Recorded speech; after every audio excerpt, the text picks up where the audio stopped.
And good morning, everybody. Peggy Berryhill here at KGUA in Gualala, 88.3 FM. Leanne Lindsay is in the background with me. And we have a wonderful guest this morning. We have Tamir Schnick. I'm sorry, Tamir. I can't hear you. Tamir, could you check your mic, please? Yeah, it's Scheinok. Scheinok. Well, very good. Very one close. thing I hadn't even looked at. I figured anyway. Scheinok, how nice. Thank you. From Further Reach. And we're going to talk about Further Reach and broadband in just a moment. A couple of quick announcements. At the Arena Theater on May 5th, Tommy Castro and the Painkillers. This is part of the Point Arena Theater's Blues on the Coast for 2023. So every month there is a great blues band playing. So Tommy Castro and the Painkillers, Friday, May 5th. Also, Thursday, May 4th in Santa Rosa at the Intercultural Center in Pioneer Hall is First Foods of the Season, Strawberry Festival and Workshop. Okay, with Lori Lewa Thomas.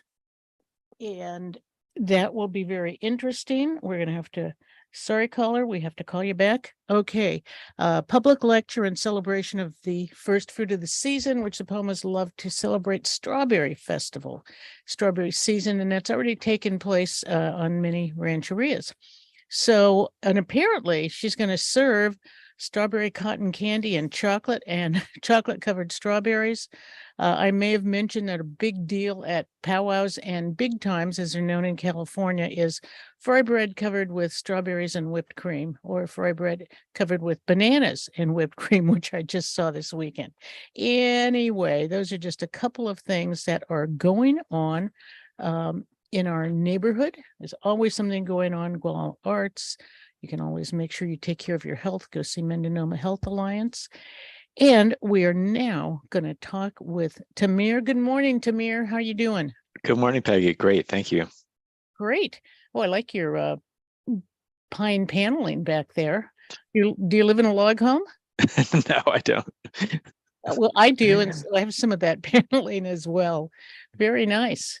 Hey, I'm sorry, I'm being nosy right here. The audience can't see. Well, actually, you can see. I think we're live broadcasting this on YouTube, right, Leanne? Yes, we are. This is the joy of doing our interviews. So you're live on YouTube as well, as I am. So in the back on the wall, there is a silver frame with your name on it? Indeed, yes. What is it? I can't quite tell what it is. So it's my name. After I sold my company before joining Further Reach, I'd been there for quite a number of years. My office manager, who I was close friends with, took the letters off of different conference room walls to spell my name and gave me the letters from the offices, because I built the offices. So yeah, and then my kids turn the M into a W all the time to harass me. So that's great. That's great. I wondered that. Wow, he must be an artist too. Well, in a sense, you are artist with our broadband. So, give us a little bit of your background. How long have you been involved with broadband? So I joined Further Reach in 2019, so relatively new. And my partner Yahel runs the technical aspects of the company. Mm-hmm. And I joined essentially to help bring forward the mission that we have to provide service to unserved or underserved portions of Mendocino County. That's great. Yes, I remember talking with Yahel from the very beginning, and having moved here from, where was I from? The Bay Area, immediately from the Bay Area, but had been working on the national scene with working with public radio and community radio stations around the nation. And I was used to having, all these conference calls and webinars. And we moved up here, and all we had was a tiny bit of bandwidth. And Yeah. I would try and do webinars, and then all these little hands would come up and say, "Bye, Peggy," because I would just fade out. And then you guys came along, thank goodness. And we were able to finally, and now wonderfully, we stream globally and have great internet. So thank you and Yohel and your whole staff for making this possible for us. It's so important.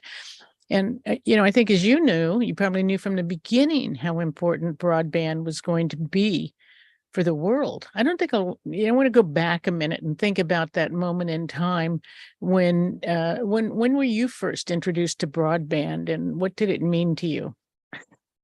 Well, I was already working in the digital fields pre-internet, and we saw, in a 8-month window, our whole business, which was a multimedia firm, moved Wow.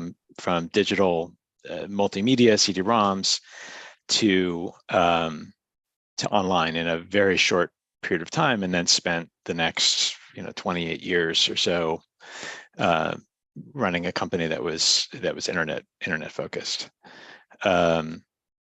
And that company was in the Bay Area, so we had, in the Bay Area, of course, the internet was plentiful and not a big problem. There's no digital divide, and so we're in south of Market. But I started, my wife and I bought a home near Solal Creek in 2013. And I had the same experiences that everyone else had, right? I was shocked, right? 100 something miles from Silicon Valley, from San Francisco. How is it possible that there was essentially no, it was an embarrassment. So we suffered through that until things improved here. Exactly. It just now it's ubiquitous. We can't imagine being without it, and being without able to send, in our case, not huge files, but we send audio files depending on what format we choose. They can take longer. You were working with all kinds of medium, it sounds like, and that must have been a nightmare. And how long we used to have to wait if we could even get a whole file. And we were back then, even 25 megabits was too big. So now and so it was just wonderful to have finally access up here, and in a sense be reconnected with the world. And as you said, now no one can imagine being without broadband for work or for play, for whatever you're doing. So when we first got started, or when you first got started, it was as you rolled out, you had a lot of community meetings, as I recall, which I think is smart, kind of community organizing. But the thing that I also love is that since we're in a rural community, you're not all underground. Pipes coming up to people's houses. Sometimes some of us have your antennas and globes in our trees, on our roofs. How did that come about? Because that was sort of very new at that time, and maybe it was being done in other parts of the world, but in rural communities, it was really only way to get the reach. Yeah, so so there's a few interesting things that you touch on there. And so if we back out one level and just talk about the utility situation generally on the coast, I would say that we continue to be underserved from a power perspective, from a landline perspective, from a cell phone perspective. The utility infrastructure here, it really does not feel like it's the same country as other parts of the world. Right? Downtown Walla was out for 13 days in January, like just a few weeks ago. Right. Where in the country, I made the New York Times, we're like, where in the country does the power go out for 13 days, right? You couldn't get on the roads. So the reason that Further Reach began in Irish Beach was that Yahel had spent the prior decade in northern India building an ISP there, different problems, but similar technology solutions. So there's the Tibetan exile community. And how do you provide at a low cost? Because there was no fiber grants, and this was very early, the very early 2000s. How do you get internet in places like that so that that community, again, very different needs. It wasn't economic development; it was survival for them. How do you build an infrastructure to do that? And that's where the technology started. And then Yahel came and got his PhD at UC Berkeley. His thesis was how to connect the last billion.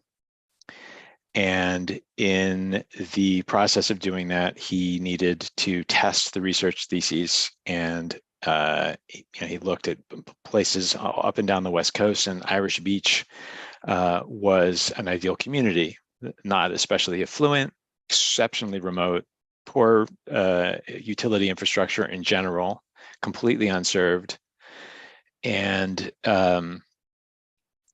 he looked at the technology and community-based assumptions. So it's a combination of both technology and social assumptions that together make possible the network that we provide. And the interesting things that you mentioned are the trees and the cables. And obviously things that are above ground in this area don't do well. And putting things below ground in a sparse and very distributed area are very, very expensive. And so you essentially we concluded that wireless technologies, and we do have fiber in places where it makes sense, but wireless communications tends to be something that is more reliable than the equivalent, fiber on a telephone pole might not do so well. Here, we just need to look at the utility infrastructure for power, which is much more consequential. If the tree branches fall on a power line, it's a very different problem than on a telecommunication line. And then trees. So it's a good design problem. One needs to look at the challenges as assets. And another interesting quality in the community is that people really don't want telecommunication towers. Even the fake ones that, pretend to look like trees. Right. And so we got serious about building the processes and the safety training, and we've hired an arborist to make sure that the work that we do in trees is all going to be good with the trees, and we're not doing any harm. And it's a really big part of what we do as part of our social mission is to be able, and I'd say it's more the rule now than the exception, that we are in trees. So everything that could be installed on the ground or a rooftop has been done already. And now almost all of our work is done. I'd say 60% of our work is done in trees, and not only customer sites, but also infrastructure sites. So we partner with the redwood trees and turn them into communication sites. Mm-hmm. And have been very successful. And we've learned a lot, like what we did in 2013. There's some very unintuitive things. There's 6 holes in the mounting bracket. You put big bolts in all 6 holes, and you hope. But it turns out redwood trees grow so quickly that we learned to put fasteners in 3 holes tight, and then the other ones we put in loosely, give the tree room to grow.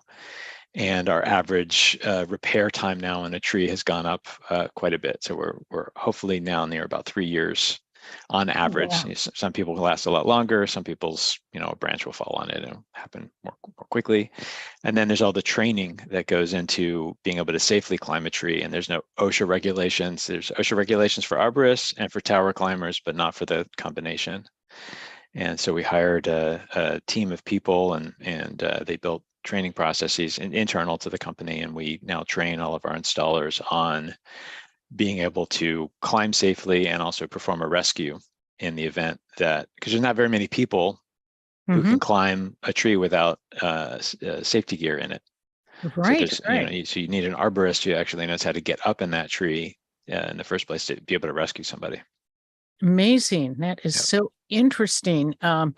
You know what?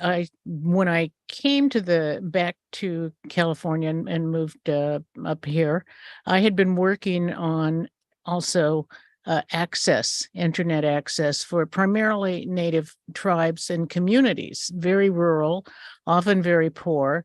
And, in depending on the communities, I mean, how were they going to get access? And we're really talking way back when. And when Obama was elected, we all thought, well, he's going to do something to increase the minimum speed, as we all call it, the speed, and he didn't. And we were all so disappointed because at that point, again, this is, 20 years ago or something, back in those days, maybe 15 years, the speeds, I mean, to just send a print document, it took a long time. And we needed, in the rural areas, whether you were on a reservation or here, we needed the speed. We needed to run our businesses. We needed for, people who are entrepreneurs. And we were really disappointed that it was not understood at the national level. And I think more than anything, independent services like Further Reach and others, went around the country, and some tribes created their own internet services and doing fantastic jobs. But, the fact that some people, and in fact, today still don't have access is, it's almost criminal, because you really do need it for everything. It's not just an entertainment, not a luxury thing. All of our radio stations stream, and then just what you do for us locally is so important. So I want to thank you guys for coming here and having the faith in our communities.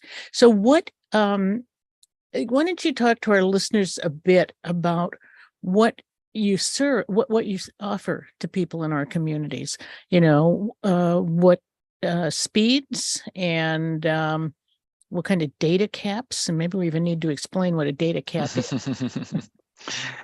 Okay, so I guess the first thing that we'd say is we have an opinion about large corporations that are reside somewhere else, that have a profit motive at the center of their enterprise, about how well they're going to be able to serve a community in rural Mendocino County. I think it's pretty clear that those corporations do not care about us. And they're clear about it. Their profit motive is front and center. They have shareholder value is their primary thing. They have no social mission that's tied to and they can't, because that's how they're formed, and they're transparent about that. And that's partly why we believe that the solution, not just in Mendocino County, but in rural America and the rural world in general, should be from local small companies. In order to serve this community, you need a different set of issues than in rural Ohio. There's no trees, farmland. It's a different set of issues. They're not going to be working with trees. They're going to be working with, grain silos. This community is also very interesting in that there's not only a digital divide here, there's an economic divide. And so when we look at being able to serve the unserved portions of the community, it's not only the technology challenges of getting a signal to somebody's house, but it's also figuring out how to make it affordable to people who are on the other side of that economic divide. Those are challenges, and this community has a really stark contrast: very, very wealthy people and people who are not financially advantaged.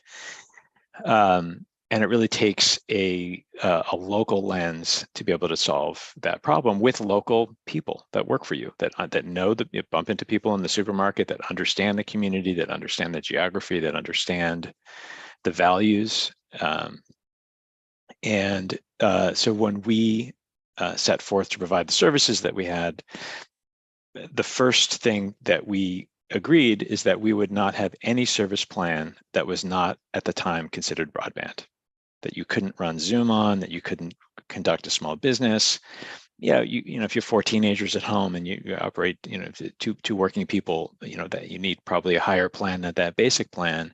But that basic plan would work for an individual that needed to do just about anything that they needed to do: stream, 4K TV, those kinds of things.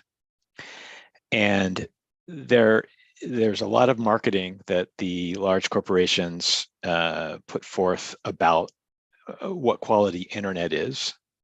And for us, one of the primary factors that we measure in the internet is the speed of the signal. We call it latency. So it's how fast the signal comes back and forth to your connection. And that's really important for things like we're doing today, where you'd want my voice and my lips to be in sync here for Zoom. It'd be very distracting if otherwise, or the signal would drop out if that speed of that signal was not high quality. We also believe that the upstream and downstream bandwidth should be the same. They should be symmetric. You shouldn't, if you look at a lot of plans, you'll see that you get a lot of download speed and very little upload speed. Well, for me to be able to speak with you, that signal is going upstream. For me to see you, it's coming downstream. So you need both to do modern, to be using internet in a modern context. And then there's capacity, which the world typically calls speed. And the average home in America uses about 35 megabits per second on average. That's the maximum they use. So people think that they need gigabit speeds and such. And some people do, like if you have a lot going on at the same time in your home, or you're transferring large files, or you're running a speed test, which is a very unusual, it's a very bad measure of how an internet signal works, because browsing does not work that way. Browsing works in a series of small bursts, or a Zoom meeting is a very small, it's like less than a megabit of signal between us right now. It needs to be very high quality. And so understanding that, we asked the community a little bit ago about what their needs were. We thought people wanted more speed because people kept asking for it, but the community was actually smart. They said that we wanted a little bit more speed, not a lot more speed, in the same prices. And so we, I don't know, about 4 months ago announced just that. So now our highest plan is 200 megabits. We do have a few folks that we have on fiber. So fiber is available. People think it's not available in the community. It's available just about everywhere. It's a little harder to get than, calling AT&T up and having them come out, a week later. It takes us quite a bit more, and it's a little bit more expensive than in a residential context, but it is available. And so we have, I don't know, like 4 or 5 folks that are on fiber with us. Most people, when people call us and say, I need a faster plan, we typically discourage them from that. Why spend more money on something they're not going to use? And it's a real marketing trick for the large telcos to sell higher bandwidth plans that they know people aren't using. Wow. Yeah. If you just joined us on Peggy's Place this morning, we're talking with Tamir Scheinok of Further Reach. He's giving us a master class, the history of broadband, the history in our area, and how we think about speed and capacity, because it's true, everybody thinks they need more, faster, and most of the time we don't. As I say, our biggest files are audio files. We're able to download them. That's how we deliver you programs every day, or create programs, have these wonderful face-to-face talks on Zoom. And we're not at the highest rates, I don't believe. I think our capacity is great here at the station, as well as it is at home. Well, I have another question for you. And you talked about fiber optic a little bit, and we do have that in our neighborhood. I know AT&T did a lot of digging because some employees from Facebook showed up and moved into the neighborhood. And so I think their company spent a lot of money, getting them fiber. Well, the rest of us just look at the lines and can't do anything. But I know we're doing just fine at home. We always think we want more. I mean, I'll be honest, we always think we need more. But what about, there are things called self-healing networks and mesh networks. What are those, and do we have them in our area? Do we need them? So this falls into the category of hardening and redundancy. Like, we want, if our signal dropped right now, it'd be a pretty big problem, right? So we need the service. So again, like, speed is one thing, like how much capacity we have. It's important, but if we're not using it, it doesn't really matter that much. But the reliability of the signal is critically important. And we believe that the utilities, and internet today is not considered a utility by the FCC. We can talk about the merits of what that would be, but it should be run like a utility. Mm-hmm. And we should have an expectation that with winter storms, with trees falling, with things of that sort, that the internet should still work despite those things. Say, should it work in a 5-day PSPS outage? Probably too, but it's a bigger problem. Should it work for 13 days without power? That's a pretty big stretch for any utility to be running something that requires electronics. So specifically with the things that you've mentioned, that when somebody is providing a service, there's two things that they should look at. Is they should look at hardening that service to make sure that the common things that would take that service down don't happen. And then if they do happen, despite their best efforts, like the grid goes out, that there's a backup for it. So there's redundancy. And we think of redundancy in terms of the power infrastructure. So we have batteries now for most of our network. The core network can be operated indefinitely without utility power. It's quite a bit of effort, but it can be done with our small team. Between batteries and generators and our team, some elbow grease, we can keep the core network going.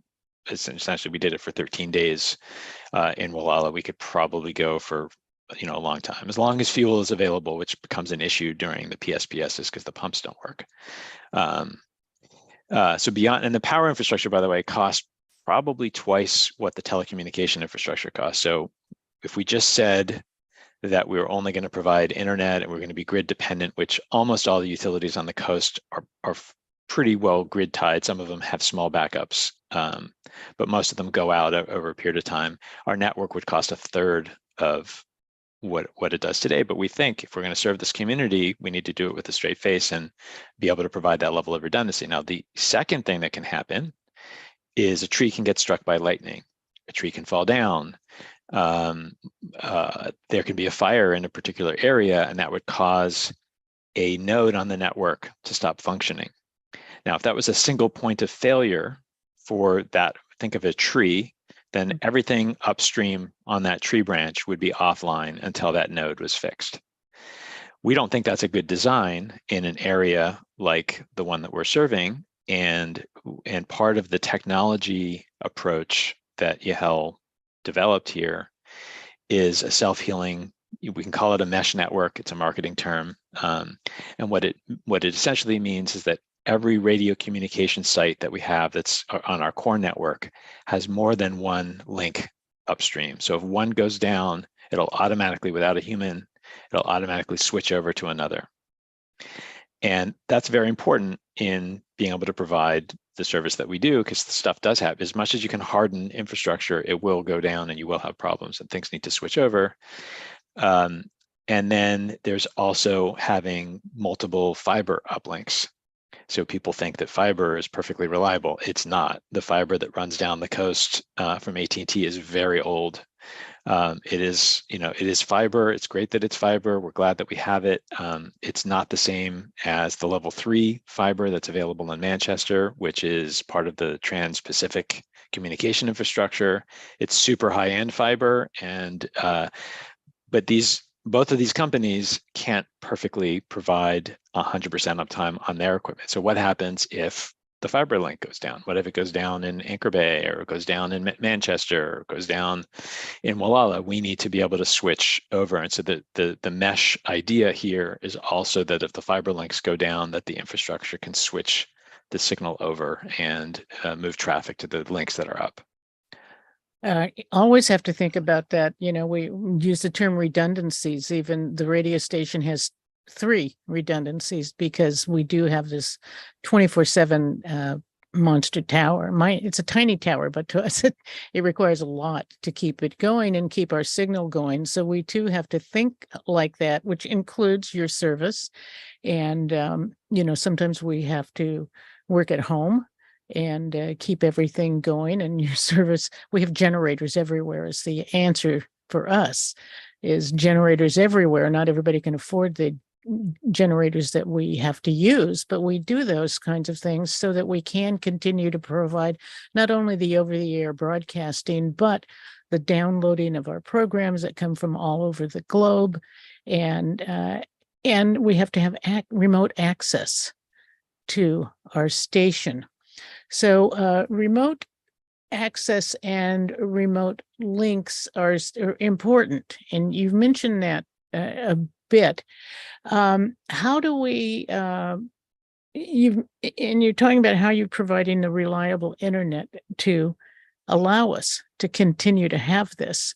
Like you said, this was all thought out, but getting to that point where you have the kind of reliability you have now, that must have taken some effort. And let me take a moment to remind people, you're listening to Peggy's Place this morning. We're having a very in-depth, for me, being a geek, fun talk with Tamir Scheinok of Further Reach. Many of you have Further Reach at home of various speeds. You want to send your emails. You want your 4K TV to be, downloading programs so you can watch the latest whatever, and of course to listen to us. We hope so. What can you tell us about the how you use these multiple fiber uplinks, and what a little bit more about what's going on behind the scenes, because I don't think you have a huge staff, and yet We you have a serve relatively all of small, us. yeah. Yeah, We're just under 20 people today. that's great. Um, If compared so to what you were. part of the answer about how we do this. So you mentioned before about building the hardening redundancy. So you do start with a design on paper, and then you test it against real world conditions, and you think you have an answer. And so, for instance, the power backups, we knew that winter storms would take local power out in various places. We have PG&E maps that we keep open on our desktops, part of our network operations, and it's pretty amazing how often the power is out. Even on sunny days, there's power outages all the time. We cover from Stewart's Point up to Fort Bragg and to Anderson Valley, and in that area there are power outages on a continual basis. And so we designed for that because we knew that was a condition. And you think you have a good design, you execute it well, great. Part of being able to provide excellent service that's truly local is to learn from your mistakes. And we make mistakes. And so one of the mistakes that we made was to think that the power infrastructure challenge was just that. It was going to be really tied to winter storms, or when PG&E is providing service updates in an area, the power will go off for a couple hours. And so we designed our backup infrastructure to be typically for 6 to 10 hours in a small area. We'd be able to get a crew out with a generator. The batteries would go for 6 to 10 hours. The generator would take it up to a day or two, if there was a bad incident with PG&E. And that was the design, and it worked well for quite a number of years, for 6 years. And then we had the PSPS event in 2019, which we hadn't designed for. And the difference was it was 4.5 days, and it was the entire service area. And so with a small crew, we didn't have enough generators, enough people, and enough time to get people to all of our infrastructure sites to keep the batteries charged. And at the time, we bought AGM batteries, and AGM batteries have a quality where if you discharge them deeply, you break them. They get ruined. They don't hold charge. And we watched over a 4-day period, despite our best efforts, our entire investment in power infrastructure get destroyed, essentially, because the power was off for so long. And the equipment that was still connected to the batteries drained them fully, right? Small load over a long period of time. And so we had a big reckoning in 2019. What are we going to do? This was already a huge investment for us. Do we just say, sorry, folks, we're utility dependent like everybody else? And we had a long debate about it, and we decided we were going to learn from the lesson, and we were going to take a look at the technologies that were available. And lithium-ion batteries were way more expensive than AGM batteries, but were coming down in price and were becoming more available. And we looked at the specifications and tested them. And lithium-ion infrastructure has the ability to be deeply discharged without ruining the batteries. And we have to change the chargers, and there's a whole bunch of other things that you have to do to make sure that works. But we essentially learned from our mistakes. We learned from an error in our requirements and improved the system. And we're constantly doing that. We talk to the team all the time that the installers, great ideas come from everywhere in the organization, not just the PhD, not just Yale. but it's testing the theses, because people are unpredictable, and they're going to use their internet in ways we didn't expect, and they're going to tinker with their devices, and they're going to press the reset button, and they're going to do things that people do, and we have to provide service where people are, how they live, what they need their internet for. It's not some ivory tower solution here. It has to be made specific for people's individual use. And so we learn all the time, and we have regular meetings, and we continually improve on, we stand on each other's shoulders. We're honest about our mistakes, and people are encouraged in the company to identify mistakes that they made, because people don't own ideas. And we just have to be working at our best efforts and keep our egos in check, and make sure that the work that we do is always improving, and we always learn from what we did before, the successes and failures. That's a great work ethic. A lot of companies it would be great if they had that kind of humility and understanding. And at the same time, I'm kind of secretly laughing at people who are actually pressing on and off buttons when they shouldn't be. It was interesting you talking about the battery loads of and I'm not familiar with the first type of battery before the lithium ion, but having to make all of these technological changes are not that easy. I mean, they're out there. We're learning about it every day in all of our lives. Lithium ion, it runs our cars. There's all kinds of, I'm not going to go into the negative side of it, because, I'm a tech freak. I've got it everywhere. It's in my watch, it's in my phone, it's in my car, it's everywhere.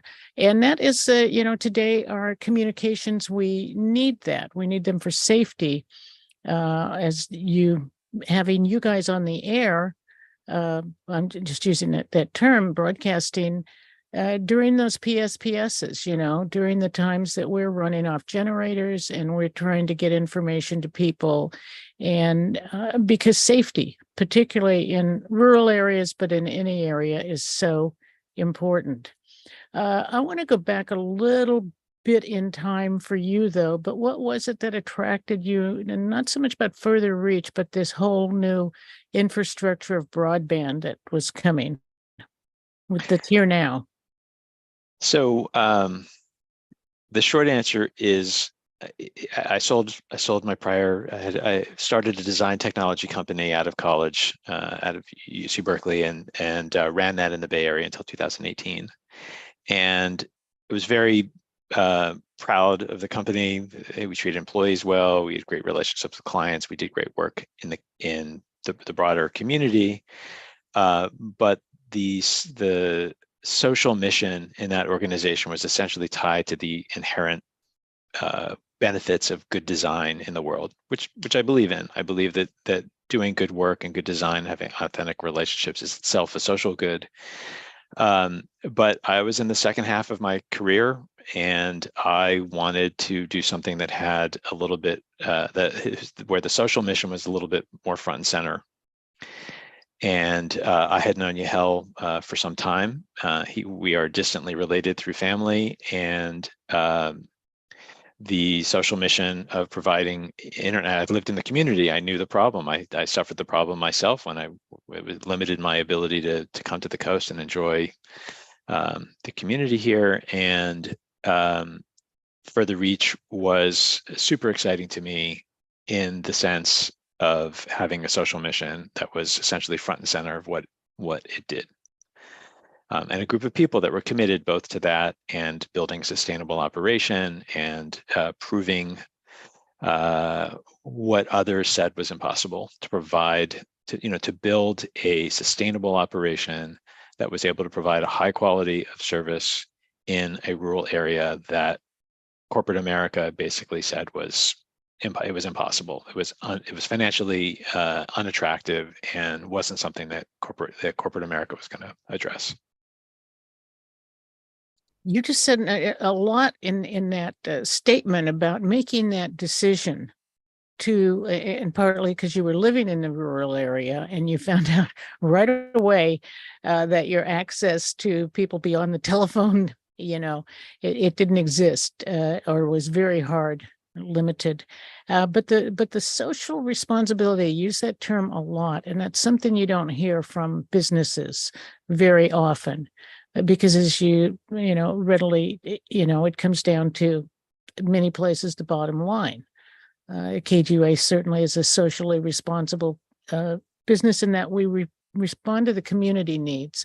It's not just our egos to sit here and run a radio station. And that does mean a lot of sacrifices. We're not making the big bucks, but that's not what it was ever about, was serving the communities.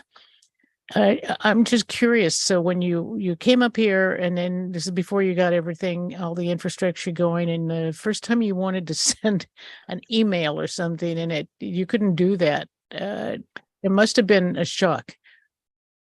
Well, when I signed up for internet and then I got it, and then it worked sometimes between Tuesday and Friday when vacation, when weekenders came up, right? The internet, Friday afternoon, you could watch the internet speeds, start to drop and packet loss increase and congestion. And, you see the rat's nest of wires in your front lawn, and you're like, what is this about? And also watching the telecommunication companies back away, right? They were paid by the federal government to put cables in the ground and run them, right? They were paid to do this.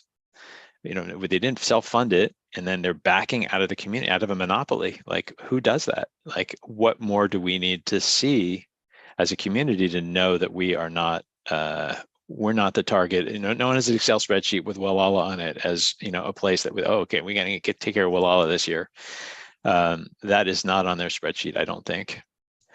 Well, exactly. That's the same thing with tribal communities or other rural communities. The government has the money, they promise the speeds. I can tell you in many reservation areas, you're still dealing with very low speeds. And of course, repair times, those kinds of things, and storms.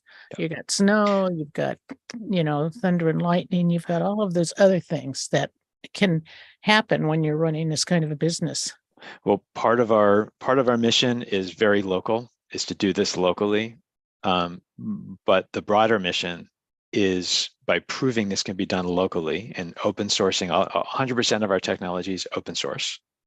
So any tribal community, any community in general, can use our technology, and Yahel and I will spend part of our time helping other communities do what we do here, using our technology, because these are solvable problems. There is no reason that these, if we wait for corporate America to solve the problem for rural and tribal communities, we're going to wait a long time.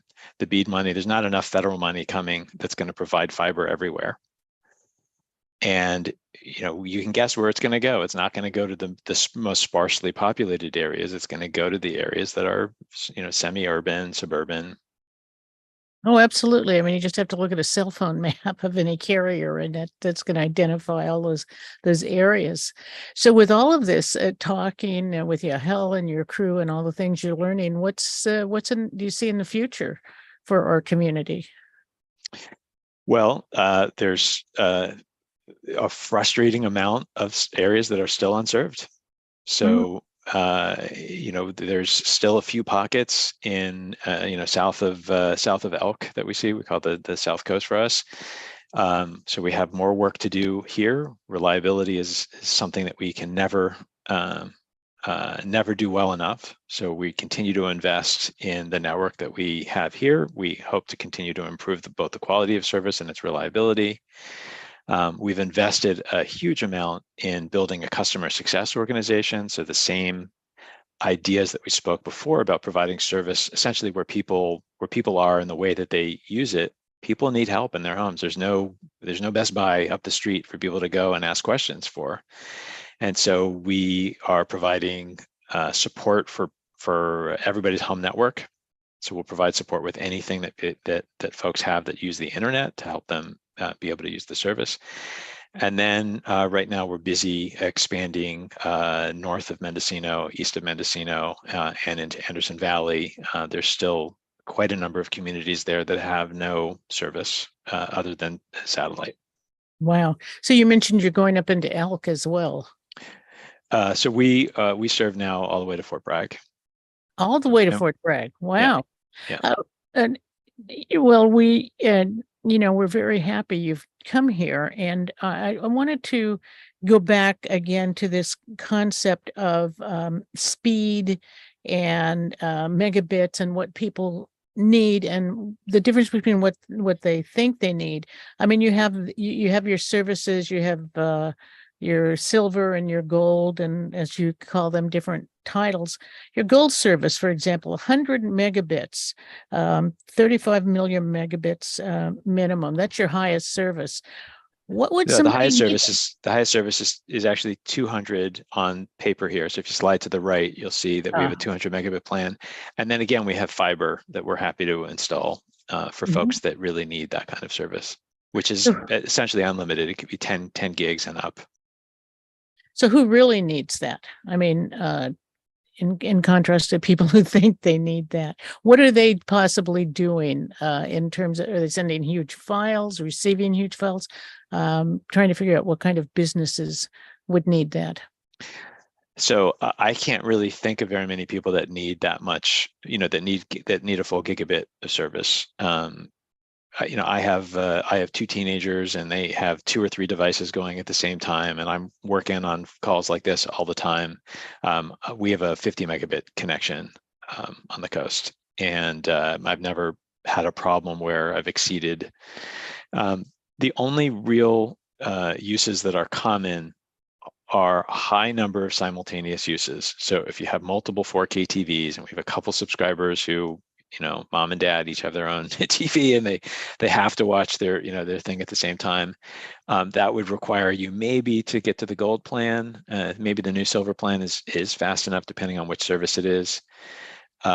We have a couple folks that are in the media business. And if they're moving a big file, there's the Point Arena Theater that had a little bit of an issue where they have to download the movies now on the digital projectors.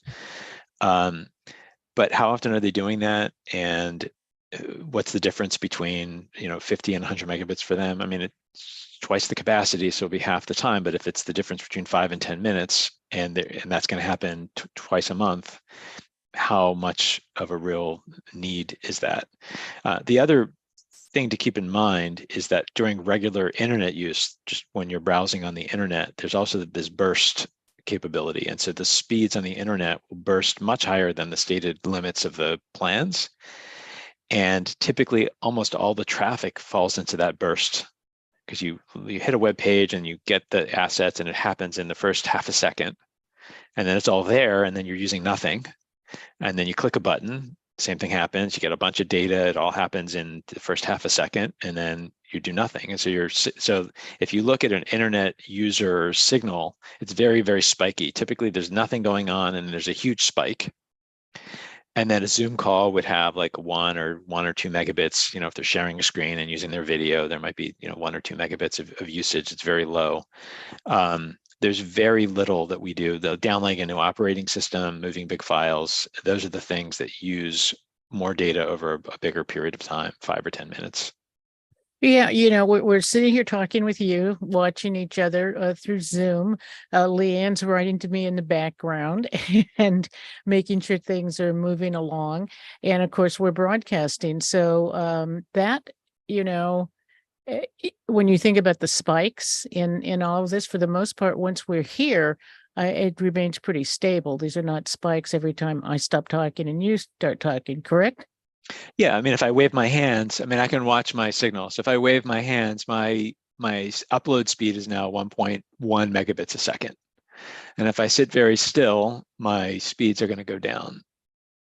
I want to see that. How come I can't see that? Yeah, so now they're 500 kilobits per second. All right. Okay, and so it's because Zoom is smart. They're going to say, I'm not going to get every one of these pixels around me that's not changing.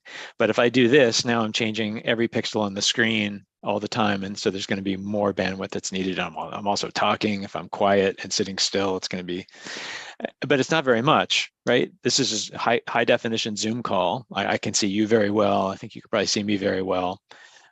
1.2 megabits per second, very little. That's a tenth of our lowest plan, which is 12 megabits.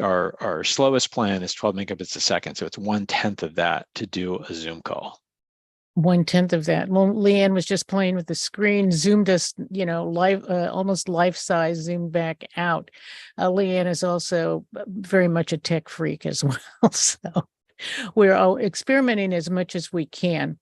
So just also to remind people, Tamir, are you the COO or the CFO of the company? Both.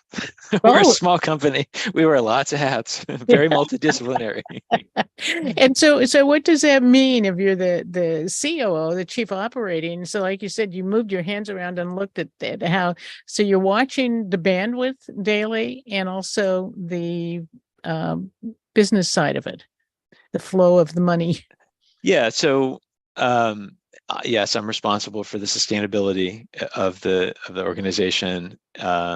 Essentially, we have the field services team, and they're the people that actually go to your house, or they go up in your tree. They run the infrastructure. They do batteries. They do radio communications. They do tree climbing. They do construction. Super nice group of guys. We hope to bring women on the team, but we haven't succeeded in getting any women on the field services team just yet. What are the women tree climbers out there? Here's your chance.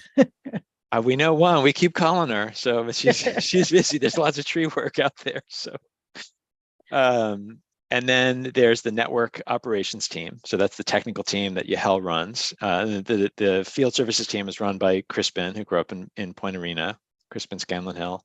And then Yahel runs our network operations team. So he's essentially our CTO who has a layer of being responsible for the technology across the company. And then we have Jasper McMurtry, who also grew up in Point Arena. He runs our customer success team. And essentially, those are the three legs of the stool, and I help coordinate between them all and make sure that we cross our T's and dot our I's.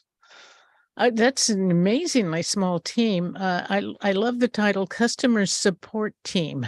Customer success. Success, Yes. customer success. Not just support. We need to reach out and make sure the customers are using, or getting the most out of their internet. Right? Customer support is like, hey, I want an upgrade. And we give them an upgrade. Customer success is, hey, you asked for an upgrade. Are you sure you need it? Let's have a conversation about what's going on in your home. Well, let's have a brief conversation about what's the future of the tools for homes that, what might we be changing out our dishes, for lack of a better word? Will some of that, is it even going to be necessary in the future? So, 250 megabits is about the theoretical maximum of the equipment that currently use. I won't geek out on what that means. There is already equipment that's available that goes faster than that. And we are in the technology space. So radio communications follows Moore's law, like computing does, where it gets faster and cheaper over time. And so when you see Wi-Fi and they have all the little acronyms, AN and G and B and X and all those things, those are protocols. Those are ways of using radio communications to transmit more data in the same wireless spectrum, in the 5 gigahertz spectrum or the 6 gigahertz spectrum or the 2.5 gigahertz spectrum. And that's improving over time. And we still have some old equipment on the network. We were just talking about it yesterday. We're replacing people that are in the last generation. And when the new generation becomes useful and necessary, we will provide that. I'm hoping that the innovations that come are going to be in-home. So 60% of our support tickets are problems that people have, not with our internet connection, but with their use of it. So they have wireless extenders plugged in, or they have something that's ungrounded in their house. They have too many devices that are not configured properly, and they cause problems in home because the industry promotes the idea that you can just buy something on Amazon and plug it in and configure it and it's going to work. Turns out that the in-home problem is very complicated to get all of the devices we have working wirelessly in the ways that we want. And I think the industry could do a much, much better job in making the devices that we use at home work the way that they should. So for instance, if you have two access points, two APs if you have a big home and you're on a phone call, and that phone call is on the internet, and you move from downstairs to upstairs and you move away from one IP to the other, how does that access point and phone partner with each other to know when to switch over and to do it in a way where you, the consumer, don't know the difference, that it just happens seamlessly? And it doesn't work very well today. You'd think that in 2023 that people would have this figured out pretty well, and they don't. The phone vendor and the AP vendor are not well coordinated, and it requires some special hardware and the right configuration and it's a complicated problem to solve. And so we hope that the indoor environment, the home environment, is going to become easier for consumers to manage. We believe there's a lot of innovation that needs to come with the services that are provided on the internet. There's still a lot of challenges with privacy and security and how services are delivered to us. And there's a lot of innovation that could come in that space as well. Not just the network itself, but the software layer, the services that come over that network. There's a lot of room for that too. It's very young, right? The industry's started in 1996. So, if you go to something like the NAB, the National Broadcasters, conference, which is, there's tools, there's new gear, there's everything everywhere, and it all is promising, whether it's your camera to your headphones, to your microphones or whatever, that it's all going to be perfect. It's all going to work together great. It's going to be lighter, more expensive, and faster and better than you had 6 months ago. And yet what you run into is exactly what you said. They don't play well together very often. Yep. And most home consumers don't need all of that stuff. And it's typically a bad idea to be on the latest of anything. You don't want the newest thing because you're beta testing for the companies that do it. So we're always a few versions behind in our firmware. We're very cautious about upgrading our equipment. There's this drive, there's a marketing drive to get consumers to upgrade all the time to the latest thing, because it tests that new service. It might be more affordable for the company that's providing it. And those ideas are not the best things for consumers. Leanne writes, so first adopters are basically beta testers. Exactly. Yeah. Well, we only have a few minutes left here, but I do have to ask about one thing people are very concerned about, and we hear about it all the time: security, privacy. Are we safe using these? Is somebody listening in on us? Is somebody in China listening in on us? Is our next door neighbor watching what we're doing? Is that a reality? I think it's the Chinese government listening in on our conversation here right now. Probably doubtful. Much more likely, there are automated computers that are trying to get information that could be useful, that could hack into our accounts and do things of that sort. Certainly, that's a big problem on the internet. We designed the Further Reach network. Is unique is a tough word to ever say, but so far we have not met anybody else that's made the same decision that we have. And that is that all inbound traffic on our network is blocked. So that means that the internet, that the bots in Nigeria or in China or in Russia cannot get into a Further Reach home users network. Pure subscriber cannot get into the KGUA network unless you have a device on your network that invites that traffic in, which we all do, right? We have security cameras, we have devices that do that, but by having a network that doesn't assume that the consumer is going to have a configured firewall on their end, which they will never have, and it'll never be upgraded to the firewalls are the one thing you always want to keep upgraded, because the thing that you're upgrading with are the rules to identify threats. And the problem with firewalls is they're never upgraded. There's constantly a security threat that comes out. And so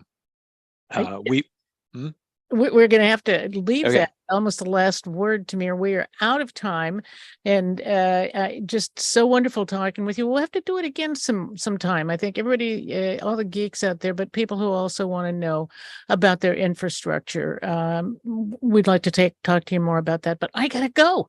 I gotta run to Albuquerque, New Mexico right now. All right. Thanks, So Peggy. repeat at 1:00. Thank you, Pleasure speaking. Tamir, and say hi to everybody there. Thank you. Love all the people that work with you. Okay, Leanne, let's take it away to Albuquerque, New Mexico. And let's thank Tamir Scheinok, the COO, CFO of Further Reach. And we're going to go now. Am I doing this, Leanne? Are you doing this? I guess I'm doing this. Okay, bye. See you later. Here we go to Albuquerque, New Mexico, and KUNM for Native America Calling. Find out what they're talking about today. Thank you, Leanne, for all that work behind the scenes, making it easier. Hello, KUNM.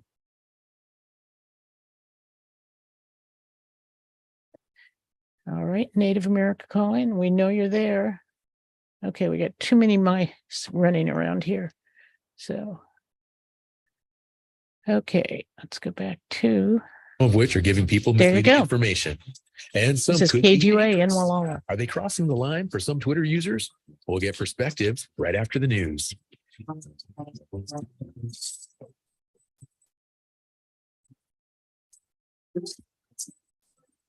This is KGUA in Gualala, 88.3 FM. Time for Native America Calling.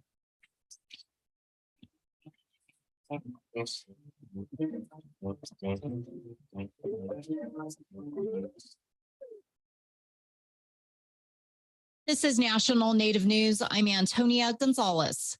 Tribes from the U.S. and Canada are again calling on government officials to stem pollution flowing from British Columbia coal mines into international waterways. Aaron Bolton reports the tribes say lack of action from both countries is harming fish populations. More than 10 tribes issued an open letter calling on the U.S. and Canada to reach an agreement during bilateral talks this week that would stop selenium pollution from BC coal mines that's making its way into Lake